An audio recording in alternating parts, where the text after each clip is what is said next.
If I asked you to think about the greatest villains in movie history, who would come to mind? You may think of characters like Norman Bates, Darth Vader, Nurse Ratched, and so many other iconic choices. I believe there's a certain formula when it comes to creating a successful antagonist. I randomly chose a few villains from some of my favorite films, and the similarities are eerie. Let's take a look at what I think makes the perfect movie villain. In 2007, the Coen brothers came out with No Country for Old Men. It's a cat-and-mouse thriller about a Texan welder who goes on the run after finding $2 million following a drug deal gone wrong. It stars Josh Brolin as the welder, Tommy Lee Jones as a sheriff, and our villain is Anton Chigurh, a maniacal hitman trying to retrieve the money, who is played by Javier Bardem. In 2008, we saw Christopher Nolan's second installment of his Batman trilogy, The Dark Knight. Christian Bale's Bruce Wayne battles our next antagonist, the psychopathic, murderous agent of chaos, the Joker, played by Heath Ledger. Finally, in 2009, Quentin Tarantino brought Inglourious Basterds to the world. A task force of killers hunts down Nazis, a Jewish woman plots her revenge, and our antagonist is SS Colonel Hans Landa, who terrorizes both groups, played by Christoph Waltz. In a general sense, these characters are very different from one another. One is a 1980s hitman working in the South, another is a modern-day madman, and the third is a World War II Nazi general. But when you look at their roles within their respective movies, their actions, dialogue, and more, you begin to see somewhat of a pattern between these incredible antagonists. Certain key characteristics ring true to all three of these characters. They're meticulous, intelligent, and have a very bizarre perspective on life and death. Their utter power, combined with ingenious mind states, yield some of the greatest characters ever seen on film. They feed off of fear and stop at nothing to get what they want. For the most part, we meet these characters at the height of their powers. We don't watch them grow because when we're introduced to them, they're already as terrifying as possible. That's where our similarities begin. The unsettling, anxiety-ridden, ingenious opening scenes in all three of these films. Because these movies have perfect antagonists, they waste no time showing what they can do. No Country starts with a short epigraph over desert landscapes, then shows Anton Chigurh strangling an officer to death in a police station while being handcuffed. His face rings of insanity. He neatly cleans up, grabs a signature weapon, steals a police car like it's his daily routine. We hear his iconic voice and see his kill count go to 2 as he steals a civilian car, only minutes into the movie. The Joker shows a similar calm demeanor in the face of mayhem. He alongside his hired men rob a bank. Brilliantly done by Nolan, these men are detailing the Joker and his mysterious nature shortly before killing each other off. One by one, these men in clown masks are killing one another after doing their part of the job. Eventually, the only men left are Mr. J and the bus driver. What bus driver? Well, for a second anyway. We get the big reveal of Ledger's Joker and then he's off, successfully robbing a bank and having all of his men killed during said robbery. Inglourious Basterds has one of my favorite opening scenes in all of film. Hans Landa interrogates a French dairy farmer on the whereabouts of a Jewish family who has been unaccounted for.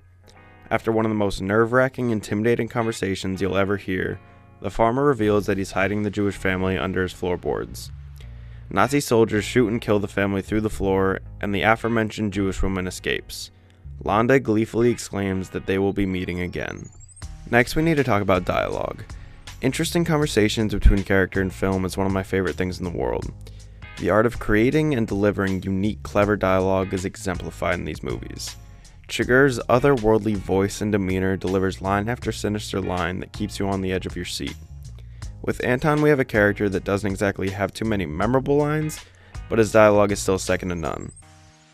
The Joker, on the other hand, is full of lines that became instant classics. He turns to me and he says, "Why so serious?" Then we have Hans Landa. He, like Chigurh, has memorable scenes that are dialogue heavy instead of having great one-liners. However, like I said before, his opening scene with the dairy farmer has some of the best dialogue you'll ever see on film. Unsettling is an understatement. The pure intimidation factor of Landa comes from his perfect dialogue, some of which can even be pretty funny. Something very unique to address is that these characters can make simple, everyday things terrifying. The examples we have are a coin, a pencil, and a slice of strudel.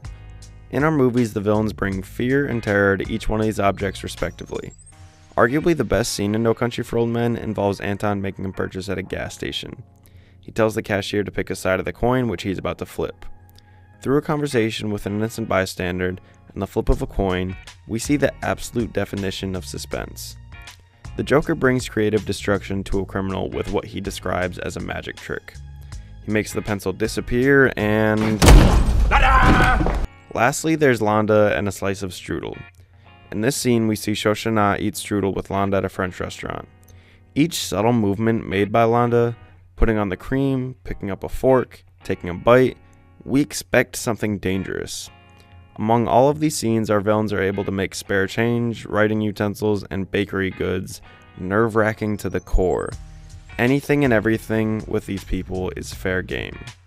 Something that should be obvious after getting this much through the video is that I see these characters as the main focal points of our chosen films.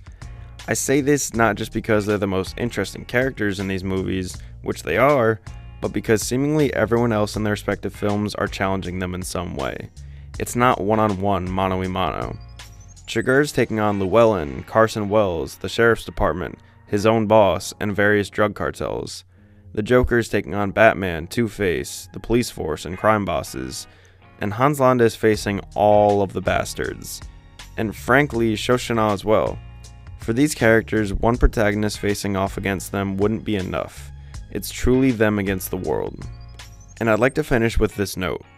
While it was admittedly a major coincidence that I picked films that came out in back-to-back-to-back years, the success of these films is not a coincidence in the slightest.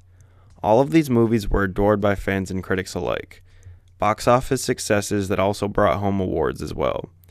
And when you really think about it, what's typically the highest achievement that a villain character could win? And the Oscar goes to Javier Bardem in No Country for Old Men. And the Oscar goes to Heath Ledger in The Dark Knight. And the winner is Christoph Waltz in Inglourious Basterds.